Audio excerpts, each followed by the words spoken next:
नमस्कार दोस्तों, स्वागत है आपका देशगाथा न्यूज़ चैनल पर।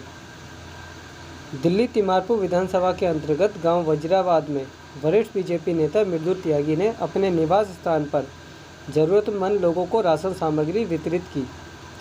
इस मौके पर बीजेपी नेता भारत भूषण निगम पार्षदा मुखर्जी नगर पूजा मदान व संजय मदान मौजूद रहे। तिमारपुर बीजेपी मंडल के पदाधिकारियों में से भीमसेन शर्मा, मनमोहन शर्मा, संदीप सिंह चौधरी, मोहित त्यागी, विपिन त्यागी आदि पदाधिकारी व अन्य कार्यकर्ता भी मौजूद रहे। इस मौके पर हुई खास बातचीत में बीजेपी नेताओं ने क्या कुछ कहा, देखिए ये खास रिपोर्ट। मृदुल जी, आपके द्वारा आज जिस तरीके से समाज सेवा को देख के, जनता की परेशानी को देख के जो सेवा का कार्यक्रम रखा गया, तो जानना चाहेंगे किस तरीके की सेवा की गई है और जनता को किस तरीके से राहत पहुंचाई गई है। देखो, हमारे तमाम भाजपा के कार्यकर्ता अपने अपने स्तर पर लगे हुए हैं, लेकिन मेरा अपना पर्सनल भी भाव ये है कि अगर मैं 10 रुपये कमा रहा हूँ तो 2 रुपये कम से कम आज की तारीख में, इस बुरे समय में समाज के लिए जितना हो सके मैं दान करूँ। अपने इर्द गिर्द और अपने आसपास, अपने जानकारी में, अपने यार दोस्तों की जानकारी में कोई इस तरह का कोई भूखा ना सोए, कोई गरीब, कोई किसी घर में चूल्हा ऐसा ना हो कि चूल्हा ना जले, उसकी सबकी व्यवस्था हमें करनी है। ऐसा सोच के हमने ये सब चीज़ हम लगातार आज नहीं कर रहे, हम लगातार कर रहे हैं ये।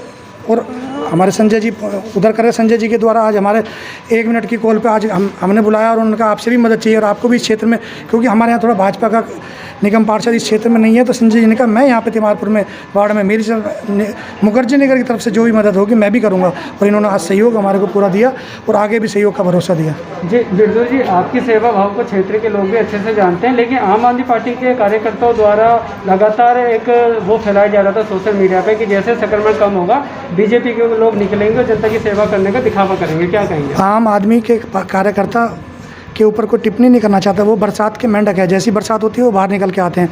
वो जब बुरा समय था, जब दिल्ली सरकार को ज़रूरत थी, जब लोग त्राही त्राही कर रहे थे, जब वो सोच रहे थे, लेकिन हम उस टाइम में भी लोगों की जितनी हो सके मदद कर रहे थे। ठीक है, संक्रमण फैला हुआ था, कई सावधानियों के साथ में मदद करनी पड़ती है। ऐसा नहीं होता कि गले मिल के मदद करी जाती है या दिखा के मदद करी जाती है। हम लोग अपने स्तर पे जिस स्तर पे क्योंकि मेरा लाइन तो ऐसी है कि मैं तो हमेशा निरंतर 13-13, 14-14, 15-15 घंटे काम करा। ये आप भी मेरे को जानते हैं, मेरा काम भी ऐसा ही है। तो जितनी मदद हमसे हो सकी हमने उस टाइम उस दौरान भी करी और आज भी कर रहे हैं। तो अगर मैं ये तिमारपुर विधानसभा के लिए एक सवाल पूछूं कि जो विधायक की एक जिम्मेदारी होती है अपने क्षेत्र के लोगों का ध्यान रखना, और जब लोग परेशान थे तो विधायक को लेकर आप क्या टिप्पणी करना चाहोगे? क्या वो क्षेत्र की जनता का ध्यान रख पाए? देखो, यहाँ का विधायक ही नहीं, पूरी सरकार यहाँ पे फेल हुई है। ये सब लोग और आम जनता भी जानती है। विधायक ध्यान रखने की जगह वो अपना ध्यान ही रख ले। आज की तारीख में तो वही बहुत है। विधायक खुद भी संक्रमित हुए, मेरी शुभकामनाएं उनके साथ में अच्छे से स्वस्थ होकर लौटे। मैं ऐसी कामना करता हूँ, क्योंकि हम लोग इस तरह की राजनीति, गंदी राजनीति नहीं करते, चाहे आम आदमी पार्टी का हो, चाहे कांग्रेस का हो, चाहे किसी का भी किसी भी रूप में, किसी भी धर्म का, किसी भी जाति का कार्यकर्ता हो। सब स्वस्थ रहें, सब कोई भूखा ना सोए। हम मोदी जी कहते हैं सबका साथ सबका विकास। हमने ये नहीं देखा कौन किसका है, कौन कैसा है। जो भी भूखा कोई अगर है उसकी मदद करना, जिसको ज़रूरत है हमारे से मदद हो सके, और हम उसके लिए हमेशा तैयार रहते हैं। तो मृदुल जी, आगे सवाल के तौर पर पूछूंगा कि क्षेत्र के लोगों से जो कुछ राजनीतिक लोगों द्वारा बताया जा रहा था कि बीजेपी जो तिमारपुर संगठन है वो गायब चल रहा है और वो लोगों की मदद नहीं कर रहा है, तो क्या जवाब देंगे आप उन लोगों के लिए? ये क्या आपको तिमारपुर ये संगठन बीजेपी के नज़र नहीं आता? ये सब भाजपा के ही तो है। बालाग्राम हॉस्पिटल में हमारे लोग कर रहे हैं, तिमारपुर में हमारे 8-8, 10-10 कार्यक्रम हो चुके हैं, और वजीराबाद में भी निरंतर हो ही रहे हैं। तो ये सब संगठन के लोग हैं। हाँ, हम लोग दिखावे में विश्वास शायद नहीं करते, ना छलावे में भी विश्वास करते कि सोशल मीडिया पे या कभी मीडिया में। लेकिन पहली बार आज आपको भी पता है इतने कार्यक्रम हुए, पहली बार शायद आप कार्यक्रम आए होंगे, जबकि वो राजनीतिक पार्टी के कार्यक्रम में आप रहते हो, लेकिन हमने पहली बार ही आपको अपने कार्यक्रम में, वो भी इसलिए कि कुछ क्वेश्चन इस तरह के आए कि भाजपा के कुछ करते नहीं है।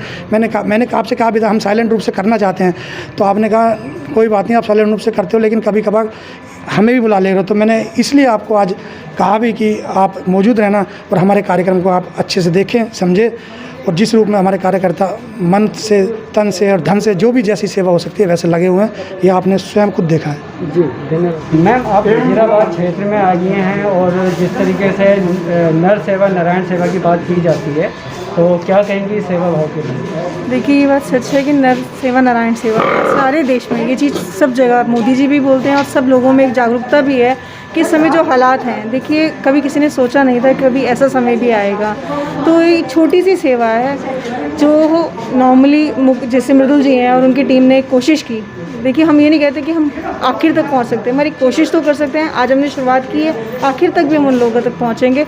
हम चाहते हैं कि ऐसे ये लाइव बन रही है, ये हम इंटरव्यू दे रहे हैं, इस चीज़ के लिए हम ये नहीं कि हम दिखाना चाहते हैं, हम किसी को छोटा करना चाहते हैं। हम चाहते हैं कि हमसे उन लोगों से जो लोग ये काम कर रहे हैं उनसे प्रेरित होकर सब लोग आगे आएँ, ताकि जो देश में प्रॉब्लम आई हुई है इस प्रॉब्लम को हल किया जाए और कोई पेट भूखा ना सोए।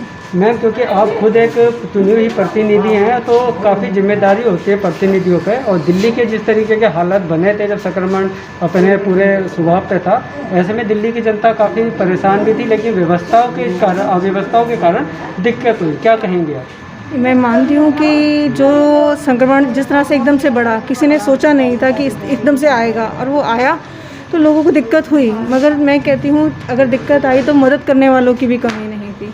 सब ने बढ़ चढ़ के जिससे जो हो सका, कोई भी चाहे आम जनता भी थी वो भी पीछे नहीं हटी। नेताओं की तो ड्यूटी बनती है, नेताओं ने तो काम करना है, मगर आम जनता भी इसमें पीछे नहीं हटी।